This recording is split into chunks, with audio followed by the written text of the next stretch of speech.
ان الحمد للہ نحمده ونستعینه ونستغفره ونعوذ باللہ من شرور انفسنا ومن سیئات اعمالنا من يهده اللہ فلا مضل له ومن يضلل فلا هادی له واشهد ان لا الہ الا اللہ وحدہ لا شریک له واشهد ان محمدا عبده ورسوله اما بعد فان خير الحديث كتاب الله وخير الهدي هدي محمد صلى الله عليه واله وسلم وشر الامور محدثاتها وكل محدثة بدعة وكل بدعة ضلالة وكل ضلالة في النار. اعوذ بالله السميع العليم من الشیطان الرجیم من ہمزہ ونفخہ ونفثہ بسم اللہ الرحمن الرحیم رب اشرح لی صدری ویسر لی امری واحلل عقدۃ من لسانی یفقہوا قولی.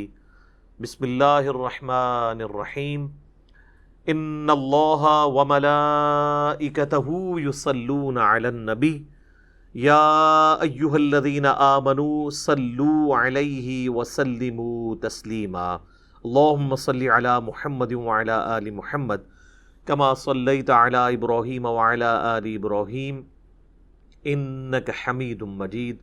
اللہم بارک علی محمد وعلی آل محمد کما بارکت علی ابراہیم وعلی آل ابراہیم انک حمید مجید.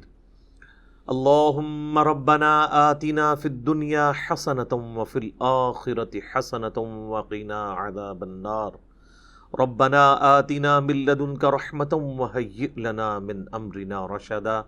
لا الہ الا انت سبحانک انی کنت من الظالمین. حسبنا اللہ ونعم الوکیل. یا حی یا قیوم برحمتک استغیث ولا حول ولا قوة الا باللہ العلی العظیم. ربنا آتنا من لدنک رحمۃ وہیئ لنا من امرنا رشدا. آمین. الحمدللہ آج 6 ستمبر 2020 کی قرآن کلاس نمبر 44 کی اسٹوڈیو ریکارڈنگ ہونے جا رہی ہے. آج انشاءاللہ تعالی ہم سورہ آل عمران کی آیت نمبر 14 سے انشاءاللہ سٹارٹ لیں گے. اعوذ باللہ من الشیطان الرجیم بسم اللہ الرحمن الرحیم. زُيِّنَ لِلنَّاسِ حُبُّ الشَّهَوَاتِ مِنَ النِّسَاءِ. آراستہ کر دی گئی ہے لوگوں کے لیے خواہشات کی محبت عورتوں میں. اور پھر آنورڈ 5 مزید چیزیں اللہ تعالیٰ نے گنوائی ہیں، لیکن ٹاپ آف دا لسٹ جس چیز کو ڈسکس کیا وہ عورت کی آزمائش ہے، یا عربی میں ہم اسے کہتے ہیں فتنہ. ایک فتنہ وہ ہے جو پنجابی میں استعمال ہوتا ہے، وہ ڈیفرنٹ ہے. یہ ہے ٹیسٹ، آزمائش، جس کے ذریعے اللہ تعالیٰ آزماتا ہے. تو آپ دیکھ لیں کہ یہ جو 6 چیزیں اللہ تعالیٰ نے اس آیت مبارکہ سورہ آل عمران کی آیت نمبر 14 میں گنوائی ہیں، اس میں پہلے نمبر پہ عورت کے فتنے کا، اس کی آزمائش کا ذکر کیا ہے. پھر اس کے بعد بیٹے، اس کے بعد پھر سونا اور چاندی کے جو جوڑے ہوئے خزانے، یعنی کرنسی آج کی ماڈرن فارم. اس کے بعد نشان لگے ہوئے گھوڑے، آج کی ماڈرن فارم مہنگی مہنگی گاڑیاں. اس کے بعد پھر چوپائے اور کھیتی، آج کل کے آپ پلاٹ سمجھ لیں، چاہے وہ زرعی اراضی ہو یا دوسری ہو. اور مال مویشی تو ہم ویسے ہی ایک ٹرم کے طور پہ استعمال بھی ہوتا ہے. آج بھی آپ اگر چلے جائیں جنوبی پنجاب کی طرف تو وہ مویشی کو مال ہی کہہ رہے ہوتے ہیں، وہ بھی ایک ذریعہ ہے. تو یہ 6 چیزیں گنوائی ہیں، ان میں ٹاپ آف دا لسٹ اللہ تعالیٰ نے عورت کا ذکر کیا ہے. اس میں کوئی شک نہیں ہے کہ عورت کی جو آزمائش ہے یہ اس دنیا کی بڑی آزمائشوں میں سے ایک آزمائش ہے. صحیح مسلم میں حدیث ہے کہ اللہ کے محبوب صلی اللہ علیہ وآلہ وسلم نے فرمایا کہ اللہ تعالیٰ نے جنت کو ناگوار چیزوں سے ڈھانپ رکھا ہے. یعنی ہر وہ چیز جو دنیا میں مشکل ہے نا، وہ جنت کی طرف لے جانے والی چیز ہے، جو انسان کی طبیعت کے اوپر ناگوار ہے. ظاہر ہے نمازوں کی مشقت، روزوں کی مشقت، حلال اور حرام میں فرق کرنے کی مشقت، آنکھوں کی حفاظت کی مشقت، پیٹ کی حفاظت کی مشقت، ہاتھوں کی حفاظت کی مشقت، زبان کی حفاظت کی مشقت، یہ تمام ناگوار چیزیں ہیں. یعنی ہر وہ چیز جو دنیا میں کرنے سے اللہ تعالیٰ نے منع فرمایا ہے، اس کی اٹریکشن چونکہ دل کے اندر ڈال دی ہے، لہٰذا اس چیز سے رکنا یہ ناگوار چیز ہے.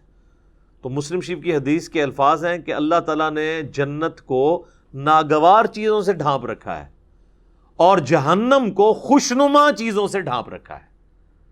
یعنی جہنم کے اوپر جس کو ہم کہتے ہیں نا کہ اڑنگا لگایا ہوا ہے کہ کوئی بھی پاس سے بھی گزرے گا اس کی طرف اٹریکٹ ہو جائے گا. دنیا میں ہر وہ چیز جو خوشنما دکھتی ہے، جس کی طرف دل اٹریکٹ ہوتا ہے اور اس کو کرنا بھی آسان ہو جاتا ہے. ظاہر ہے برائی کو کرنا دنیا میں آسان ہے ایز کمپیئر ٹو نیکی کرنے کے. تو وہ تمام کی تمام خوشنما چیزیں بظاہر خوشنما ہیں لیکن وہ جہنم کی طرف لے جانے والی. اسی کی ایکسپلینیشن اس حدیث میں ہے جو سنن ابی داؤد، جامع ترمذی، سنن نسائی، ابن ماجہ میں موجود ہے کہ جب اللہ تعالیٰ نے جنت کو پیدا فرمایا تو حضرت جبرائیل علیہ السلام سے کہا کہ جائیں اور جنت دیکھ کر آئیں. تو جب واپس آئے تو اللہ نے پوچھا کیسا پایا؟ تو انہوں نے کہا یا اللہ کمال جگہ تو نے بنائی ہے، مجھے ہی نہیں لگتا کہ کوئی شخص تن من دھن نہ لگا دے اس جنت میں پہنچنے کے لیے. یہ تو ساری جنت میں پہنچ جائیں گے، جگہ ہی ایسی ہے. اللہ تعالیٰ نے پھر جنت کو ناگوار چیزوں سے ڈھانپ دیا اور پھر کہا کہ اب جا کے جنت کو دیکھو.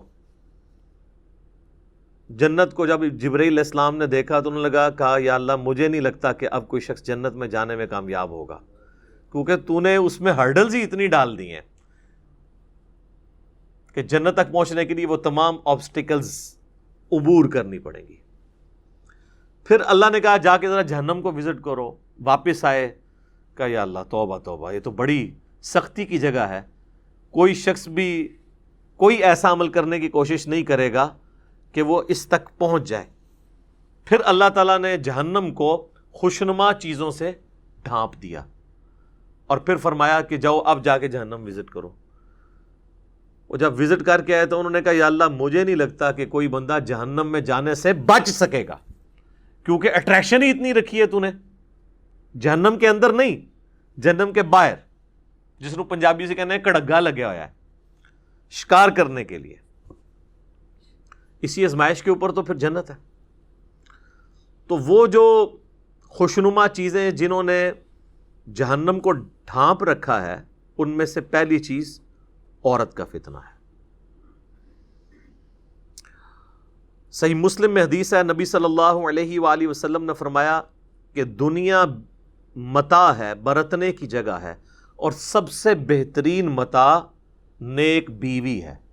دوسری طرف یہ بھی اسپیکٹ ہے کہ نیک بیوی جنت تک پہنچنے کا ذریعہ بن سکتی ہے. عورت آزمائش ضرور ہے، لیکن اگر نیک عورت ہوگی، نیک بیوی ہوگی، تو دنیا میں اس سے بہترین برتنے کی کوئی چیز نہیں ہے. دنیا میں بھی نفع اور آخرت میں جانے کا، جنت میں جانے کا سبب بھی. ایک اور حدیث ہے بخاری اور مسلم دونوں میں، نبی صلی اللہ علیہ وآلہ وسلم نے فرمایا میں اپنے بعد تمہارے لیے عورت سے بڑا کوئی فتنہ شمار نہیں کرتا. یہ آپ علیہ السلام نے اپنے وفات کے دنوں میں وصیتیں کرتے ہوئے فرمایا کہ میرے بعد سب سے بڑی آزمائش جو تم پہ ہے وہ عورت کے فتنے کی شکل میں آئے گی. اب عورت کا فتنہ ایک تو سیکس کے پوائنٹ آف ویو سے بھی ہو سکتا ہے، اور ایک اس پوائنٹ آف ویو سے کہ کوئی شخص اپنی بیوی کی محبت کے اندر جو جائز ہے ایکسٹریم رویے اڈاپٹ کرے کہ اللہ کی حدوں کو توڑ دے، یا بیویوں کے ساتھ حسن سلوک نہ کرے اور ان کے جو جائز حقوق ہیں ان کو نہ دے، اور اس کے سبب اللہ تعالیٰ کے وہ عذاب کا مستحق ہو جائے. دونوں صورتوں میں عورت آزمائش ہے. ایک اور حدیث ہے بخاری اور مسلم میں، تیسری حدیث، یہ آلموسٹ 12 احادیث ہیں جو میں اس میں کور کروں گا۔ تیسری حدیث بخاری اور مسلم دونوں میں موجود ہے، 2 تو میں چونکہ تمہیداً بیان کر چکا ہوں، یہ 10 احادیث ہیں کنزیکٹیو، کہ نبی صلی اللہ علیہ وآلہ وسلم نے فرمایا کہ عورتوں کے پاس جانے سے بچو، یعنی ان عورتوں سے مراد غیر محرم عورتیں۔ تو صحابہ نے پوچھا کہ دیور کے بارے میں آپ کا کیا پوائنٹ آف ویو ہے؟ تو آپ نے فرمایا دیور تو موت ہے، یعنی سب سے زیادہ پردے کا اہتمام دیور سے کرنے کی ضرورت ہے۔ اور ظاہر ہے ایک گھر کے اندر تو فزیکل پردہ مشکل ہے، بہتر تو یہ کہ الگ گھر ہو، تو وہاں پھر نگاہوں کا پردہ ہوگا، نگاہ جھکا کر بات کرنا، جسے غض بصر کہا جاتا ہے عربی میں، سورۃ النور کے اندر اس کی تلقین ہے۔ اس کانٹیکسٹ میں نے دو ڈیٹیل لیکچر دیے ہیں، مسئلہ نمبر 161A غض بصر سے متعلق 17 صحیح الاسناد حدیث، اور اسی کا پارٹ B تھا 161B مسئلہ عورتوں کے حجاب اور پردے سے متعلق۔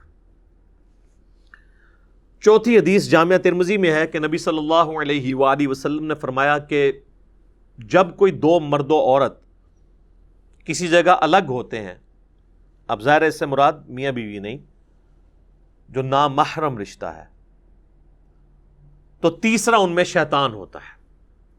تو یہ جو لوگ کہتے ہیں نا جی ہماری محبت بڑی پاکیزہ محبت ہے، اور ہر بندے نے پاکیزگی کی لمٹس بھی اپنی رکھی ہوئی ہیں۔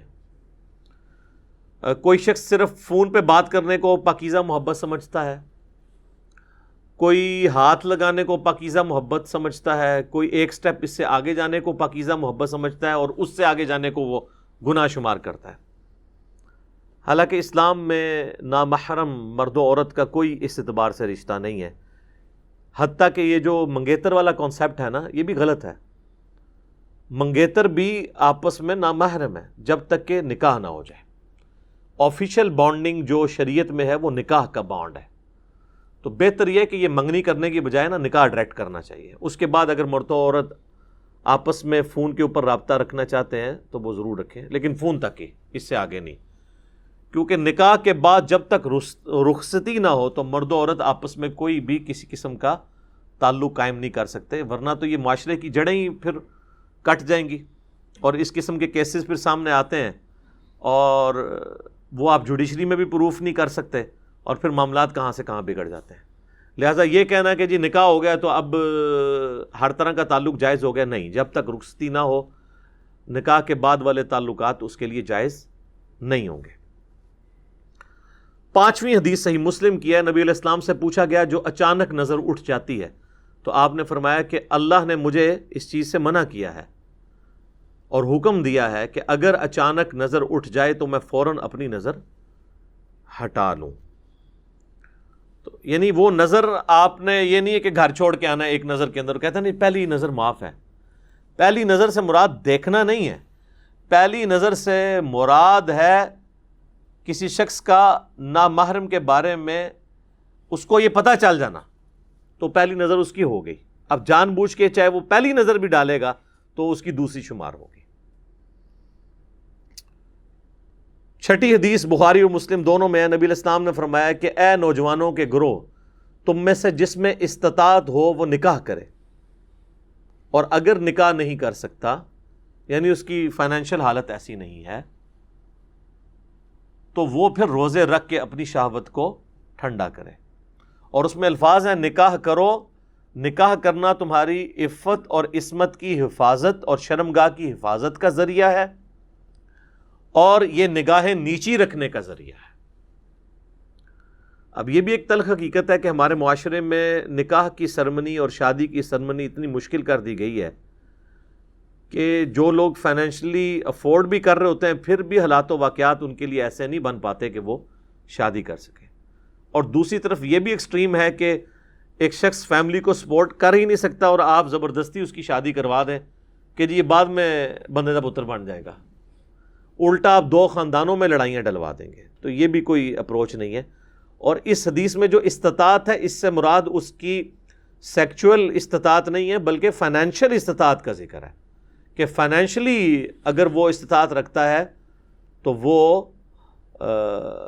نکاح کرے گا، ورنہ یہ تو نہ ہوتا کہ جس کی استطاعت نہیں ہے تو وہ روزے رکھے. اگر اس سے مراد وہ سیکچول چیز ہوتی پھر تو روزے بھی رکھنے کی ضرورت نہیں تھی اس کو. تو اس سے مراد وہی چیز ہے. اس میں اکثر وہ مشہور کیا جی غریب آدمی آیا, حضور نے کہا شادی کر لو, اور غریب ہو گیا, کہا دوسری کر لو, اور غریب ہو گیا, تیسری کر لو, چوتھی کر لو, پھر وہ امیر ہو گیا. سر اس طرح نہیں کوئی امیر ہوتا, بیڑا گرک کیتا ہے. یہ بالکل جھوٹی روایتیں ہیں, یہ میرا خیال ہے کنواروں نے گھڑی ہوئی ہیں. ان روایتوں سے پھر بھی شادی نہیں ہونے کی جن کی نہیں ہونی. اچھا, 7ویں حدیث ہے صحیح بخاری میں. آپ صلی اللہ علیہ وآلہ وسلم نے فرمایا جو شخص مجھے اپنی زبان اور شرمگاہ کی حفاظت کی ذمہ داری دے دے میں اسے جنت کی گارنٹی دیتا ہوں. اب یہ دو چیزیں جو ہے نا یہ بہت کرٹیکل ہیں, زبان اور شرمگاہ کا معاملہ.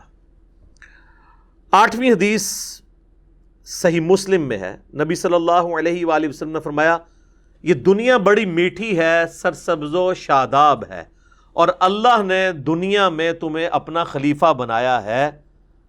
اب وہ یہ دیکھے گا کہ تم کیسے اعمال کرتے ہو. اور پھر آپ علیہ السلام نے فرمایا کہ تم دنیا اور عورت کے فتنے سے بچنا. دو چیزیں فرمائی, دنیا کی محبت, اس کی دولت کی محبت, اور عورت کی. یہ کیسی کنکلوڈنگ گفتگو ہے کہ اللہ نے تمہاری آزمائش ان دو چیزوں میں رکھ دی ہے, عورت اور مال. باقی آپ جتنے بھی دیکھیں گے وہ اسی کی کرالریز ہوں گی. اچھی گاڑی مال کی کرالری ہے, زیادہ پلاٹس مال کی کرالری ہے. تو دنیا کی محبت, اس کے مال کی محبت, اور عورت سے بچنا. اللہم انی اعوذ بک من فتنۃ النساء, اللہم انی اعوذ بک من فتنۃ الدنیا وعذاب الآخرہ, آمین ثم آمین. 9ویں حدیث جامعہ ترمذی میں ہے. نبی علیہ السلام نے فرمایا تم نے کوئی بھی دو محبت کرنے والے میاں بیوی سے بڑھ کر نہیں دیکھے ہوں گے. یعنی یہ حقیقت بات ہے, دنیا میں جو اللہ نے محبت میاں بیوی کے درمیان رکھی ہے نا, اس طرح کی ایکسٹریم محبت اور کلوزنس کسی بھی اور رشتے کے اندر نہیں ہے. اسلام میں خاندان کی اکائی ہی میاں بیوی ہیں. ویسے انڈیا پاکستان میں تو ماں باپ کو ذرا اوپر کا درجہ دیا جاتا ہے, وہ جس لیول پہ درجہ ہے وہ اپنی جگہ ہے, لیکن جو بیسک یونٹ ہے نا خاندان کا وہ میاں بیوی کا رشتہ ہے. اسی لیے تو مسلم شریف میں آتا ہے نا کہ شیطان کا تخت پانیوں پہ لگا ہوا ہے. جو آج کل کے ماڈرن اسکالرس کا موقف ہے, ہو سکتا ہے یہ برمودا ٹرائنگل پہ ہی شیطان کا تخت لگا ہو, اور وہ شام کے وقت اپنے سارے چیلوں سے رپورٹ لیتا ہے. تو ہر اس کا چیلا آ کے مختلف قسم کے گناہ گنواتا ہے کہ آج میں نے فلاں سے فلاں کروائی, فلاں سے فلاں گناہ کروایا. ایک چیلا آ کے کہتا ہے آج میں نے میاں بیوی کے درمیان علیحدگی کروا دی ہے. تو شیطان کسی سے خوش نہیں ہوتا, اس سے خوش ہوتا ہے اور اسے گلے لگا کے ملتا ہے کہ اصل کام تو نے کیا ہے. کیونکہ میاں بیوی کے درمیان جدائی ہو گئی تو اولاد تو ویسے ہی گئی, معاشرے کے لیے ناسور بن گئی اولاد بھی, اور بعض اوقات ایسی عورتیں یا ایسے مرد بھی ناسور معاشرے کے لیے بن جاتے ہیں اگر دوبارہ ان کا پیچ اپ نہ کہیں پہ ہو سکے. تو تم نے کوئی بھی محبت کرنے والے میاں بیوی سے بڑھ کے نہیں دیکھے ہوں گے. 10ویں حدیث صحیح مسلم میں ہے. نبی صلی اللہ علیہ وآلہ وسلم نے فرمایا سبحان اللہ کہنا بھی صدقہ ہے, الحمدللہ کہنا بھی صدقہ ہے. یہ صدقہ پنجابی والا نہیں, عربی میں صدقہ کہتے ہیں نیکی کے کام کو. اللہ اکبر کہنا بھی صدقہ ہے, لا الہ الا اللہ کہنا بھی صدقہ ہے, اور راستے سے تکلیف دہ چیز کو دور کر دینا بھی صدقہ ہے. امر بالمعروف و نہی عن المنکر, لوگوں کو نیکی کا حکم دینا اور برائی سے روکنا, یہ بھی صدقہ ہے. حتیٰ کہ تمہارا اپنی بیویوں کے ساتھ ازدواجی تعلق قائم کرنا بھی صدقہ ہے. باقی ساری باتیں تو صحابہ کو سمجھ آ گئیں. آخری بات پہ انہوں نے کاؤنٹر کوشچن کیا, یا رسول اللہ ایک پیور ایک اینیمل انسٹنکٹ والی جو ایکٹیویٹی ہے اس پہ بھی نیکی ہے. تو آپ نے فرمایا اگر تم یہی ضرورت کسی ایسی عورت سے پوری کرو جو تمہارے لیے حلال نہیں ہے تو کیا تمہیں گناہ ملے گا؟ صحابہ نے کہا یا رسول اللہ ملے گا. تو فرمایا کہ پھر تمہیں اپنی بیویوں کے ساتھ ازدواجی تعلق قائم کرنے پر ثواب بھی ملے گا. یہ ہے نیکی کا کانسیپٹ اسلام کے اندر. تو یہ میں نے 12 احادیث کور کی ہیں آلموسٹ. اس میں نے کراس ریفرنس میں مزید بھی کر دی, 2 تمہیدن اور 10 جو ہے وہ عورتوں کے فتنے کے پوائنٹ آف ویو سے. ابھی بھی کئی باتیں ہیں جو بیان ہو سکتی ہیں, لیکن یہ قرآن کلاس اس کی متحمل نہیں کہ میں اسے ڈیٹیل سے بیان کروں. مسئلہ نمبر 161A, نگاہوں کی حفاظت سے متعلق 17 صحیح الاسناد احادیث اور قرآن حکیم کی آیات سورۃ النور کی, اور اسی کا پارٹ بی تھا 161B مسئلہ, وہ عورتوں کے حجاب سے متعلق. اور ایک اور میرا لیکچر ہے مسئلہ نمبر 51, رزق حرام کی مذمت, دنیا پرستی کا انجام اور اس کا علاج. اس میں نے 11 آیات قرآن حکیم سے کراس ریفرنس کے طور پر دنیا کی مال کی محبت کے حوالے سے ڈسکس کی ہیں, اور 17 صحیح الاسناد احادیث بھی اس میں ڈسکس کی ہیں. آج اس ڈیٹیل میں جانے کی ضرورت نہیں ہے. بہرحال چونکہ یہ ایک کریٹیکل ٹاپک تھا اور پوری دنیا میں مانا جاتا ہے, فرائڈ بھی یہی کہتا ہے کہ دنیا میں سب سے امپورٹنٹ جذبہ جو ہے وہ سیکس کا ہے, باقی ساری چیزیں بعد میں آتی ہیں. اور دیکھیں کسی حد تک قرآن نے اس کی بات سپورٹ کی ہے, یا آپ کہہ لیں کہ اس نے قرآن کی بات کو سپورٹ کیا ہے, ظاہر ہے وہ تو بعد میں آیا ہے. اب آ جائیں ان آیات کی طرف واپس, اس آیت کی طرف, سورہ آل عمران آیت نمبر 14. زین للناس, مزین کر دیا گیا ہے لوگوں کے لیے, حب الشہوات من النساء, خواہشات کی محبت عورتوں میں, والبنین, اور بیٹوں میں. قبائلی سسٹم میں بیٹوں کی بڑی امپورٹنس تھی, جس کے زیادہ بیٹے ہوتے تھے زیادہ طاقتور. آج کل بھی جس کے زیادہ بیٹے ہیں اور تابع فرمان ہے اور ساروں سے وہ جیب خرچ لیتا ہے, اور جو نہیں دیتا زبردستی چھین لیتا ہے, وہ سنن ابن ماجہ کی حدیث سنا کے کہ تو اور تیرا مال تیرے باپ کا ہے. تو بیٹوں کی امپورٹنس تو ہے. والقناطیر المقنطرة من الذهب والفضة, اور خزانے جمع کیے ہوئے سونے اور چاندی کی فارم میں. اس زمانے میں آپ کو پتہ ہے کرنسی سونے چاندی کی فارم میں تھی. جو کوائن ہوتا تھا سونے کا وہ دینار کہلاتا تھا, اور چاندی کا سکہ جو ہے وہ درہم کہلاتا تھا. پھر وقت کے ساتھ ساتھ چاندی ابسلیٹ ہو گئی, اب صرف دنیا میں سونے کو مانا جاتا ہے. ظاہر ہے کہ سونا ایک قیمتی ترین دھات ہے, اور اس میں ایسی کوالٹیز ہیں جو باقی دھاتوں میں نہیں ہے. سب سے بڑی بات, اس کو آپ 1,00,000 سال کے لیے سمندر میں پھینک دیں, زمین میں دفنا دیں, جہاں مرضی پھینک دیں, اس کو زنگ نہیں لگے گا, یہ نئے کا نیا رہے گا. یہ سونے کی کوالٹی ہے, اسی وجہ سے اس کو کرنسی کے طور پہ اڈاپٹ کیا گیا. یہ کبھی خراب نہیں ہوتا. آج بھی آپ دیکھ لیں کہ آپ کے کرنسی نوٹ بھی ہیں, ان کے ایکویلنٹ اسٹیٹ بینک کے پاس سونا ہوتا ہے, اس لیے نوٹ پہ لکھا ہوتا ہے حامل حاضہ کو مطالبہ پر ادا کرے گا. یعنی جو اس نوٹ کو پوزیس کیے ہوئے ہے اس کو اسٹیٹ بینک آف پاکستان مطالبے کے اوپر سونا ادا کرے گا, جس اصل ورتھ تو سونا ہے نا, ورنہ تو ایک کرنسی تو ایک کاغذ کا نوٹ ہی ہے نا, اس کی تو کوئی اہمیت نہیں ہے. پرانے زمانے میں اس کی انٹرنسک ویلیو سکے کی اور فیس ویلیو ایک ہی ہوتی تھی. دنیا میں کہیں بھی سکہ لے جائیں ایکسیپٹ ہوتا تھا, کرنسی والا صاحب نہیں تھا. آج اگر امریکہ کہہ دے ہم نے پاکستانی روپیز نہیں قبول کرنے تو زیرو پہ آپ کی کرنسی, لیکن سونے کو نہیں وہ کہہ سکتا. اگر آپ کے پاس سونا موجود ہے تو آپ کہیں بھی چلے جائیں, اس کی ورتھ ہے. تو وہ اس کے اوپر جو ویلیو لکھی ہوتی تھی سکے کے اوپر, وہی اس میں انٹرنسک چھپی ہوئی ویلیو بھی وہی ہوتی تھی جو فیس ویلیو.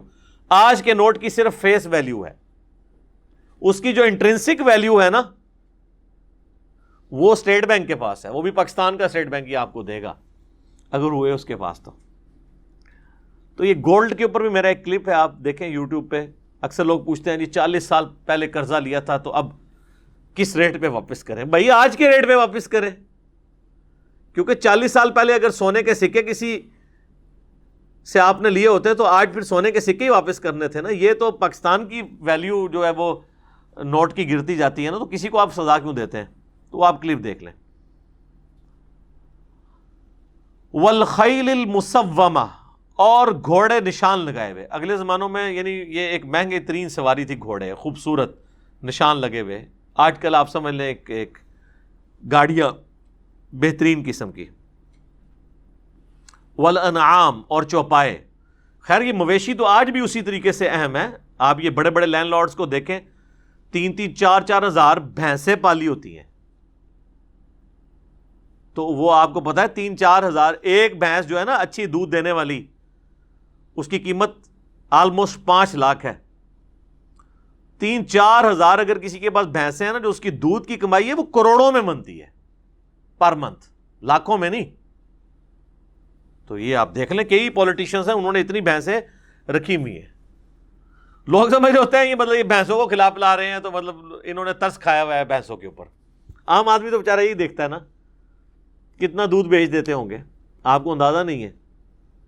تو آج بھی مویشیوں کی اہمیت ویسے ہی ہے پوری دنیا کے اندر. والحرث اور کھیتی. آپ ابھی بھی سندھ میں ایسے وڈیرے دیکھیں گے 2-3 گھنٹے ٹرین چلتی رہتی ہے، ان کی زمینیں ختم نہیں ہوتی. اسی طریقے سے کئی ہمارے ریاستی اداروں کے لوگ ہیں، وہ ان کو ریٹائرمنٹ کے اوپر زرعی اراضیاں ملتی ہیں بڑی بڑی،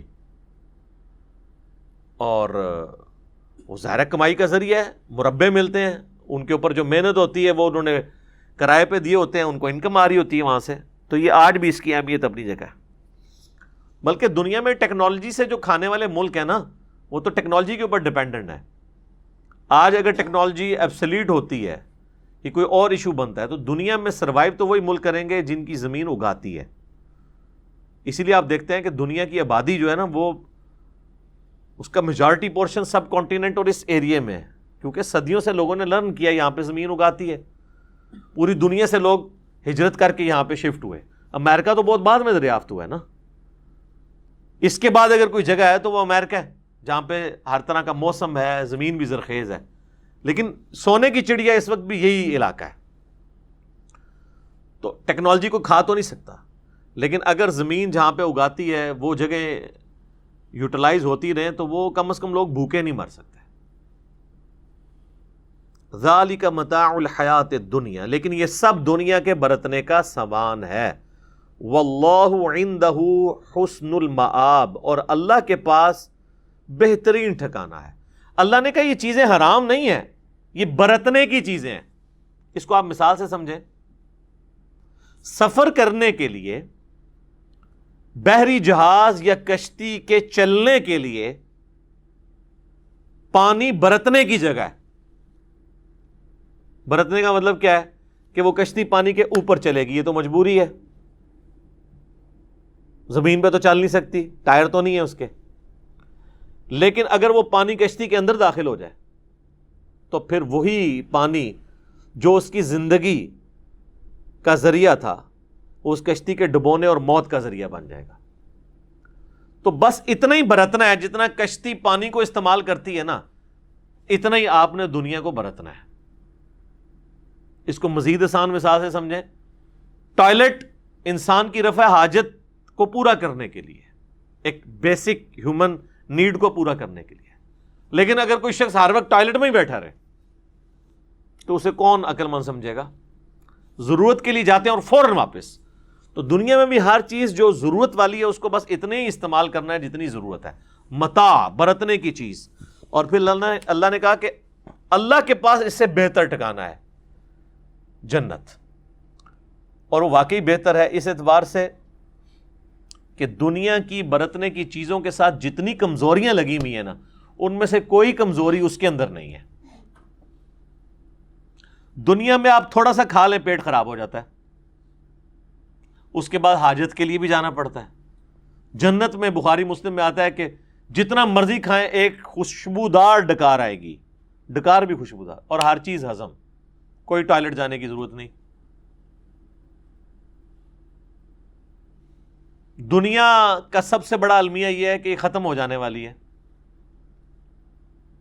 یا آپ سے چھن جائے گی یا آپ مر جائیں گے. آخرت میں دونوں چیزیں نہیں ہیں. جو جنت میں ایک دفعہ جائے گا وہ نکالا نہیں جائے گا. بخاری مسلم کے الفاظ ہیں کہ جہنم اور جنت کے درمیان لا کے موت کو مینڈے کی شکل میں قتل کر دیا جائے گا. اور جنتیوں کے لیے وہ خوشی کا دن ہوگا کہ اب موت نہیں آئے گی، اور جہنمیوں کے لیے سب سے زیادہ دکھ اور تکلیف دہ دن وہ ہوگا. اللہم اجرنا من النار. اللہم انی اسألک جنت الفردوس مع النبیین والصدیقین والشہداء والصالحین آمین. تو جنت کی یہ سب سے بڑی خوبی ہے، اس نے فنا نہیں ہونا. نہ جنت میں رہنے والے نے فنا ہونا ہے، نہ اس کی وہ نعمتیں چھیننی ہیں. اس لیے بخاری مسلم میں آتا ہے نا کہ جنتی جب جنت میں انٹر ہوں گے تو اللہ کی طرف سے ایک خوشخبری دینے والا خوشخبری دے گا کہ تمہارے لیے خوشخبری ہے کہ آج کے بعد تمہیں موت نہیں آئے گی، ہمیشہ زندہ رہو گے. آج کے بعد تم بوڑھے نہیں ہوگے، ہمیشہ جوان رہو گے. 30 سال عمر ہمیشہ 30 سال ہی رہے گی. آج کے بعد تمہیں کوئی تکلیف نہیں آئے گی، ہمیشہ خوشحال رہو گے. آج کے بعد تم کبھی بیمار نہیں ہوگے، ہمیشہ تندرست رہو گے. اور آج کے بعد اللہ تم سے کبھی ناراض نہیں ہوگا، ہمیشہ راضی رہے گا. جنت میں کوئی کام ایسا نہیں کہ آپ کریں تو آپ کو یہ ٹینشن ہو کہ پتہ نہیں یہ جائز ہے یا ناجائز ہے. ہر کام جائز ہے، کیونکہ اللہ نے وہ خواہشات کی تکمیل کا ذریعہ بنایا ہوا ہے. اور خواہشات کی تکمیل اس لیول کی ہے کہ کن فیکون کا کچھ حصہ ہر انسان کو نصیب ہو جائے گا. جو آپ خواہش کریں گے وہ آپ کے سامنے آ جائے گی. تو اللہ تعالیٰ ہمارا ہے، اللہ کے پاس جو ہے نا وہ بہترین ٹھکانہ ہے، اس کے لیے ایفرٹ کرو. قل اُنَبِّئُكُم بِخَيْرٍ مِّن ذَلِكُم، اے نبی تم فرما دو کہ میں تمہیں ان دنیا کی برتنے کی چیزیں جو ہیں ان سے بہتر چیز بتا دوں. لِلَّذِينَ اتَّقَوْا عِندَ رَبِّهِمْ، ان لوگوں کے لیے جو اپنے رب سے ڈرنے والے ہیں ان کے رب کے حضور. جنات تجری من تحتها الانہار، وہ باغات ہیں جن کے نیچے نہریں بہتی ہوں گی. خالدین فیہا، وہ اس میں رہیں گے ہمیشہ ہمیش. وازواج مطہرہ، اور ان کے لیے وہاں پر پاکیزہ بیویاں ہوں گی. ورضوان من اللہ، اور سب سے بڑی بات اللہ کی رضا جوئی ہوگی وہاں پہ، اللہ ناراض نہیں ہوگا. واللہ بصیر بالعباد، اور اللہ تعالی اپنے بندوں کے اعمال کو دیکھنے والا ہے. تو پاکیزہ عورتیں وہاں پر ملنی ہیں. دنیا میں آپ کوئی مرد کسی عورت کے لیے یعنی اٹریکشن رکھتا ہے، کتنا بھی اسے آئیڈیلائز کر لے، کمزوری تو ہر انسان کے اندر موجود ہے. بڑھاپا تو آ ہی جاتا ہے نا. ہارون یحییٰ صاحب کی ایک ویڈیو ہے، the reality of the life of this world, Urdu میں بھی ڈبنگ ہوئی ہوئی ہے. ایک ڈاکومنٹری ہے، دنیا کی زندگی کی حقیقت. تو انہوں نے کئی ایک چیزیں اس میں بتائی ہیں مثال دے کر، فزیکلی ویڈیوز کے ذریعے. ایک خوبصورت سیب رکھتے ہیں، اس کے اوپر وہ ٹائم لائن کے ساتھ کیمرہ چلا دیتے ہیں، تو کچھ گھنٹوں کے بعد وہ گل سڑ جاتا ہے. پھر اس سے بڑھ کے انہوں نے چونکہ وہ ٹرکی کے رہنے والے ہیں، تو وہاں کی جو اپنے زمانے کے مشہور فلم ستارے تھے نا، مرد و عورت میں، ان کی تصویریں انہوں نے جوانی کی دکھائی ہیں. اس کے بعد ان کے بڑھاپے کی تصویریں دکھائی ہیں. وہ انسان کو دیکھ کے بڑی عبرت ہوتی ہے، اچھا یہ ہے وہ بندہ. تو دنیا میں ہر چیز کو زوال آنے والا ہے، آخرت میں کسی چیز کو زوال نہیں ہے. عیب جس چیز کا نام ہے نا وہ آخرت کی کسی نعمت میں نہیں ہے. انسان کا سب سے بڑا عیب کیا ہے؟ موت. اگر میں مروں نہ، مجھے کوئی تکلیف نہ آئے، میں بوڑھا نہ ہوں، مجھے پریشانی نہ آئے، تو اللہ میری ضرورت نہیں رہتا. اللہ ہماری ضرورت انہی چیزوں کی وجہ سے ہے نا. پھر اللہ کو کس نے یاد کرنا ہے؟ یہ صرف کہانیاں ہی ہیں جناب. میں اللہ کی محبت میں عبادت کرتا ہوں. کہانیاں ویسے اچھی لگتی ہیں یہ بیان کرنے میں، اور یہ جو لوگ بیان کر رہے ہوتے ہیں نا، جن لوگوں کے بارے میں بھی اور خود بھی، ان کا آپ کردار دیکھیں نا تو پھر آپ کو پتہ چل جائے کتنے کمیٹڈ لوگ ہیں. سب سے بڑی بات، وہ دین کی بات بتانے کے لیے ٹی وی پہ پیسے لے کے آئے ہوئے ہوتے ہیں. سب سے پہلے تو اللہ کی محبت یہ وہ اظہار کر رہے ہوتے ہیں، ٹھیک ہے نا، آپ کو کہانیاں کرواتے ہیں. تو اللہ کو اس چیز کا پتہ تھا کہ اللہ تبارک و تعالیٰ نے انسان کو چونکہ بنایا ایسے ہے، انسان کی انسٹنکٹ ایسی ہے فرشتوں کے بارے میں یہ آپ کہہ سکتے ہیں جن کے ساتھ شہوات نہیں جڑی ہوئی، یہ والی دنیا کی محبتیں. انسان کو جب اللہ نے بنایا ہی اس فریم آف ریفرنس کے اندر ہے، اس شاکلہ کے اندر، ان مجبوریوں کے ساتھ، اسی لیے پھر جنت کی لالچ بھی دی جاتی ہے، جہنم سے ڈرایا بھی جاتا ہے. اور یہ جنت کی لالچ دینا اور جہنم سے ڈرانا یہ اللہ تعالیٰ کی ڈاکٹرن ہے قرآن کے اندر. اس کی توہین کرنے والا کافر ہے. جو شخص کہتا ہے نا جی مجھے جنت نہیں چاہیے اور نہ مجھے جہنم کا کوئی خوف ہے، میں تو اللہ کے لیے اللہ کی عبادت کرتا ہوں، تو یہ قرآن کی ڈاکٹرن کا انکار ہے. ویسے ہی جذباتی جملے آپ اس کو جتنی مرضی مزہ لیتے رہیں، لیکن حقیقت ایسے نہیں ہوتی ہے. یہ کہنا آسان ہوتا ہے. صرف اللہ تعالیٰ نے اس ساری چیزوں کے ساتھ، حالات و واقعات کے ساتھ انسان کو یہ بات سمجھائی ہے کہ اللہ نے اپنی رحمت کا مقام جنت بنایا ہے اور اپنے غضب کا مقام جہنم. اللہم انی اعوذ بک من عذاب جہنم ربنا اصرف عنا عذاب جہنم ان عذابها کان غراما. آمین. اب ایک دعا سکھائی جا رہی ہے جی، یہ دعا سارے یاد کریں، درس کے بعد یاد کر لیں، اس کا اسکرین شاٹ لے لیں. بڑی چھوٹی سی دعا ہے.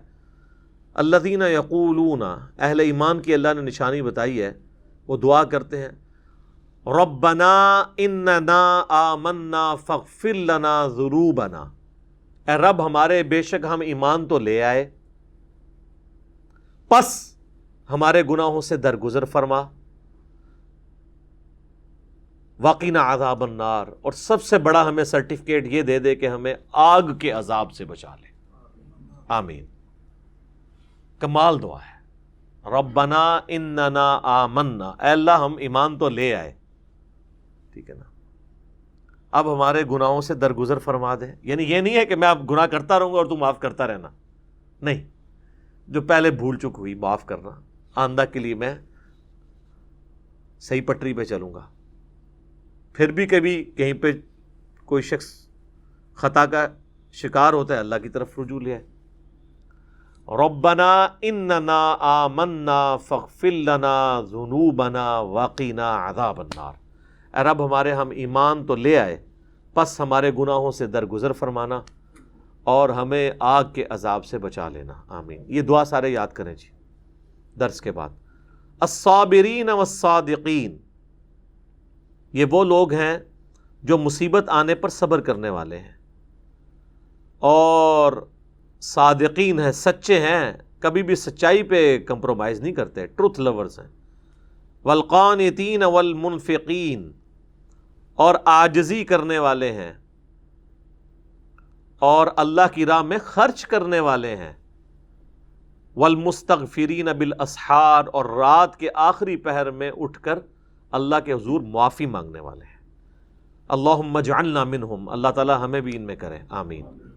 تو یہ اللہ تعالیٰ نے ایمان والوں کی نشانی بتائی ہے، صبر کرنے والے، ہمیشہ سچ بولنے والے، عاجزی اختیار کرنے والے، تکبر نہیں، اور اللہ کی راہ میں اس کے دیے ہوئے مال میں سے خرچ کرنے والے، اور ہر وقت اللہ تعالیٰ سے معافی مانگنے والے. اب یہ اس آیت میں بھی 1 گھنٹہ بولا جا سکتا ہے، لیکن یہ خود سیلف ایکسپلینیٹری ہے. ہر مسلمان کو پتہ ہے کہ صبر کرنا ہے. زندگی جو ہے وہ صبر سے ہی عبارت ہے. کبھی گناہوں سے بچنے کا صبر، کبھی نیکی کی تکلیف اٹھانے کا صبر، اور کبھی اللہ تعالیٰ کی طرف سے آئی ہوئی پریشانی پہ صبر. یہی 3 صبر ہیں جو کرتے ہیں. دنیا کی ہر چیز ان 3 کے اندر لائی کرتی ہے.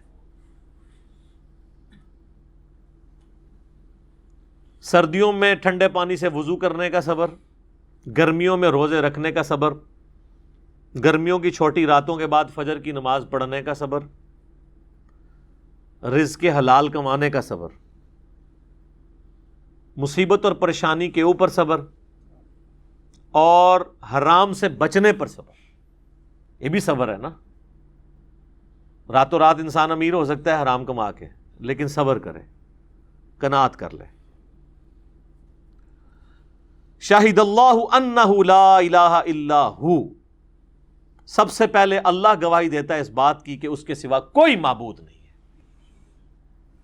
والملائکہ، اس کے بعد فرشتے بھی اس پر گواہ ہیں. وَأُولُو الْعِلْمِ قَائِمًا بِالْقِسْطِ، اور اہل علم بھی اس پر گواہ ہیں کہ اللہ کے سوا کوئی معبود نہیں ہے، اور وہ قائم فرمانے والا ہے عدل کو۔ یہ بھی عدل کا تقاضا ہے کہ کائنات کا کریٹر ایک ہے، ورنہ یہ کائنات بیلنس نہیں رہ سکتی۔ تو اللہ تعالیٰ فرما رہا ہے کہ اللہ بھی گواہی دیتا ہے، اللہ کے فرشتے بھی، اور اہل علم بھی گواہی دیتے ہیں کہ اللہ ایک ہے اور اس نے انصاف کے ساتھ ہر چیز کو قائم رکھا ہوا ہے۔ اور اسی میں امپلائڈ ہے کہ اہل علم اور فرشتے اور اللہ خود بھی انصاف کے اوپر قائم ہے۔ یہاں پہ اللہ نے اہل علم کا ذکر کیا ہے۔ وہ کہتے ہیں جی عشق دے چلے نمبر لے گئے، عقل والے انجے ہی عمرہ گالیاں۔ تو یہ ہے بابوں کی ڈاکٹرین، اور ایک ہے کتاب کی، اللہ کی کتاب کی ڈاکٹرین، جو ہم کہتے ہیں کہ مرنے سے پہلے اے مسلمان کر لے اس پہ غور، کتابوں کا خدا اور ہے، بابوں کا خدا اور۔ یہ کتابوں کا خدا یہ کہہ رہا ہے کہ اہل علم جو ہے نا، اللہ ان کو اپنی توحید کے اوپر گواہ کر رہا ہے کہ اہل علم سے بھی پوچھ لو کہ اللہ ایک ہے۔ انما یخشی اللہ من عبادہ العلماء، اللہ کی خشیت اور معرفت صرف اہل علم کو ہے۔ نبی علیہ السلام کو حکم ہوا قل رب زدنی علما، اے نبی آپ بھی دعا کیا کریں اے اللہ میرے علم میں اضافہ کر دیں۔ سورہ طٰہٰ میں آتی ہے آیت۔ سنن ابن ماجہ میں آتا ہے نبی علیہ السلام فجر کا سلام پھیرنے کے بعد دعا مانگتے تھے، اللہم انی اسألک علما نافعا ورزقا طیبا وعملا متقبلا، اے اللہ میں ایسا علم تجھ سے مانگتا ہوں جو نفع مند ہو، ایسا رزق مانگتا ہوں جو پاکیزہ ہو، اور ایسا عمل مانگتا ہوں جو تیری بارگاہ میں مقبول ہو، راندہ درگاہ نہ ہو جائے۔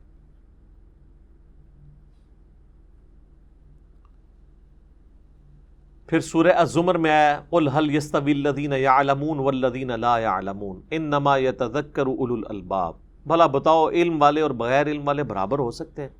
نصیحت تو نہیں حاصل کرتے مگر عقل والے، عشق دے چلے نہیں، عقل والے۔ لا الہ الا ہو، نہیں ہے کوئی معبود سوائے اس کے، بس تسی اللہ ہو ہی پڑھ دو، اے ہو ہو رہا ہے وہ۔ هو العزیز الحکیم، وہ غالب ہے اور حکمت والا ہے۔ غالب اتنا ہے کہ جسے چاہے جس وقت چاہے وہ پکڑ کے سزا دے سکتا ہے، لیکن اس کی حکمت اس کی اس کوالٹی کو بیلنس کرتی ہے کہ وہ ڈھیل دیتا ہے۔ دنیا میں اس نے موقع دیا ہے، فوراً نہیں پکڑوں گا، ڈھیل دوں گا، شاید میری طرف پلٹ آئے۔ یہ اس کی حکمت والی کوالٹی ہے جو اس کے غالب والی کوالٹی کو بیلنس کرتی ہے۔ اللہ کی ایک کوالٹی دوسری کو بیلنس کرتی ہے، لیکن ایک کوالٹی ایسی ہے جو اللہ نے ڈومیننٹ اپنے بارے میں فرمایا ہے، وَكَتَبَ رَبُّكُمْ عَلَى نَفْسِهِ الرَّحْمَةِ، اللہ نے خود اپنے اوپر یہ واجب کر لیا ہے کہ میں نے رحمت والے عنصر کو بھاری رکھنا ہے۔ اور بخاری و مسلم میں حدیث ہے کہ اللہ نے مخلوقات کی پیدائش سے پہلے ہی عرش پہ اپنے پاس ایک کتاب میں یہ عبارت لکھ لی تھی، یعنی لوح محفوظ میں، کہ میری رحمت میرے غضب پر سبقت لے جانے والی ہے۔ وہاں بیلنس نہیں ہے، وہاں پہ اگر بیلنس ہوتی پھر تو مارے جاتے سارے، جو سورہ فاتر کے اینڈ پہ آتا ہے کہ اگر اللہ تعالیٰ لوگوں کو ان کے گناہوں پر پکڑنا شروع کر دے تو روئے ارض پہ کوئی بھی چلنے پھرنے والا نہیں بچ سکے گا۔ اس لیے کہا جاتا ہے نا کہ اللہ سے اس کا فضل مانگنا چاہیے، اللہم انی اسألک من فضلک ورحمتک، عدل نہیں مانگنا چاہیے، کیونکہ عدل پہ آئے نا، یہ ویسے بات تو کرنا آسان ہے، دنیا دین ساتھ ساتھ دی، اچھا اس کا مطلب ہے کہ 12 گھنٹے دین کے لیے 12 دنیا کے لیے ہیں، یہ کیا کہہ دیا بھئی؟ تو جو کہانی کرائی ہے وہ جواب دیتا ہے نا تنوں۔ کسی چیز کو میتھمیٹیکلی کوانٹیفائی کر کے کسی کے سامنے رکھا جائے نا، پھر اس کو سمجھ آتی ہے کہ وہ دعویٰ کتنا بڑا کر رہا ہے۔ ویسے تو آپ جتنے مرضی جملے بولتے رہے۔ تو یہ اللہ تعالیٰ کی رحمت اس کے غضب پر سبقت لے جانے والی ہے۔ اللہم حاسبنی حسابا یسیرا، آمین۔ ان الدین عند اللہ الاسلام، بے شک اللہ کے حضور قیامت کے دن جو دین قبول کیا جائے گا وہ صرف اسلام ہے، یعنی ٹو سبمٹ یور ول، اپنی مرضی اللہ کے حوالے کرنا، یہ ہے اسلام۔ اللہ کی مرضی سے چلنا. مسلم بھی کہتے ہیں جو تابع فرمان ہوتا ہے، اپنی مرضی اس کی نہیں ہوتی، وہ خدا کی مرضی کا پابند ہے. وَمَا اخْتَلَفَ الَّذِينَ أُوتُوا الْكِتَابَ إِلَّا مِن بَعْدِ مَا جَاءَهُمُ الْعِلْمُ بَغْيًا بَيْنَهُمْ. اور یہ جو اہل کتاب ہیں جنہیں کتاب دی گئی، یعنی جیوز اور کرسچنز، انہوں نے اس العلم کے آ جانے کے بعد، یعنی اس قرآن کے آ جانے کے بعد یا ان کی اپنی الہامی کتابوں کے آ جانے کے بعد پھر بھی آپس میں جو اختلاف کیا تو یہ بغیم بینہم کی وجہ سے، آپس میں ضد، ایک دوسرے کو نیچا دکھانے کی ضد. ایڈلر کی سائیکالوجی میں اسے کہا جاتا ہے ارج ٹو ڈومینیٹ. یہ بھی اللہ نے ہر بندے کی انسٹنکٹ میں ڈالا ہے کہ میں دوسرے کے اوپر سپرسیڈ کروں. سوائے علم والے جو لوگ ہیں وہ اس کو بیلنس کر لیتے ہیں کہ جب ان کی غلطی ہائی لائٹ کی جاتی ہے فوراً رجوع کرتے ہیں، ورنہ انسان کے اندر یہ اینیمل انسٹنکٹ ہے کہ وہ دوسرے پہ غلبہ چاہتا ہے. تو اللہ تعالیٰ فرما رہا ہے کہ اہل علم، یعنی علم آ جانے کے بعد بھی ان سو کالڈ اہل علم نے، جو اپنے آپ کو سمجھتے تھے جیوز اور کرسچن، جو پہلے تو انتظار میں تھے پیغمبر آخر الزماں کے اور سب سے پہلے انہوں نے انکار کر دیا، تو یہ ضد کی وجہ سے کیا ہے. علماء یہود نے ایک ضد اختیار کی نا، ان کی چودراہٹ چھن جانی تھی. اور یہ مینٹالٹی آج بھی مسلمانوں کے اندر اسی طریقے سے ہی چل رہی ہے. یہاں پہ بھی جو مولوی دوسرے کی بات ماننے کے لیے تیار نہیں ہوتے، ایک دوسرے کو نیچا دکھاتے ہیں، تو وہ اوپر آنے کے لیے کر رہے ہوتے ہیں نا. پولیٹیکل لیڈرز کو آپ دیکھیں، ان کے چیلوں کو دیکھیں ٹی وی ٹاک شوز کے اندر کس طرح جھوٹی باتوں کو بھی ڈیفینڈ کر رہے ہوتے ہیں ارج ٹو ڈومینیٹ کے لیے، زدم زدہ. تو یہ دنیا میں تو کوئی کہانی کرا لیں گے، لیکن اللہ تعالیٰ کے حضور تو پھر یہ قبول نہیں ہوگا. وَمَن يَكْفُرْ بِآيَاتِ اللَّهِ، جو کوئی اللہ کی آیات کا انکار کرے گا، فَإِنَّ اللَّهَ سَرِيعُ الْحِسَابِ، تو اللہ تعالیٰ عن قریب اس کا حساب لینے والا ہے. یہ آگے چل کے پھر آئے گا، اس کی ڈیٹیل بھی آئے گی. وَمَن يَبْتَغِ غَيْرَ الْإِسْلَامِ دِينًا فَلَن يُقْبَلَ مِنْهُ وَهُوَ فِي الْآخِرَةِ مِنَ الْخَاسِرِينَ. سورہ آل عمران کی آیت نمبر 85 جو ہم نے منہج پہ بھی لکھی ہے. جو کوئی قیامت والے دن اسلام کے سوا کوئی اور دین لے کر اللہ کے پاس آئے گا، اللہ اس سے اس کا دین قبول نہیں کرے گا. یہ جیوز اور کرسچن کو کہا جا رہا ہے کہ اسلام قبول ہوگا. یہاں کہیں نہیں لکھا کہ سنی اسلام، شیعہ اسلام، بریلوی اسلام، صرف اسلام، اسلام اسلام.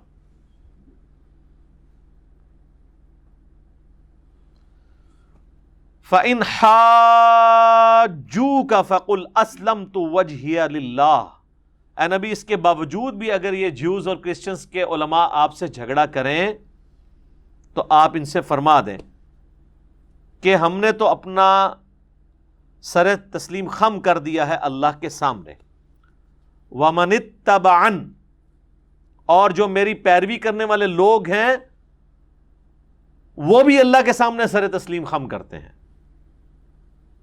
فَإِنْ أَسْلَمُوا فَقَدِ اهْتَدَوْا، اگر تم بھی سر تسلیم خم کرو گے، اللہ کی وحی کو مان لو گے تو ہدایت پہ آ جاؤ گے. وَإِن تَوَلَّوْا، اور اگر تم رخ پھیرو گے، فَإِنَّمَا عَلَيْكَ الْبَلَاغُ، تو یاد رکھنا کہ اے نبی علیہ السلام آپ کے ذمے صرف بات پہنچانا ہے، بات منوانا نہیں ہے. یہ ہے اصل میں کتابوں کا خدا. کتابوں کا خدا کسی سے بھیک نہیں مانگتا کہ مجھے مانو، بلکہ دھونس کے ساتھ کہتا ہے مانو گے بچ جاؤ گے، نہیں مانو گے رگڑا لگ جائے گا.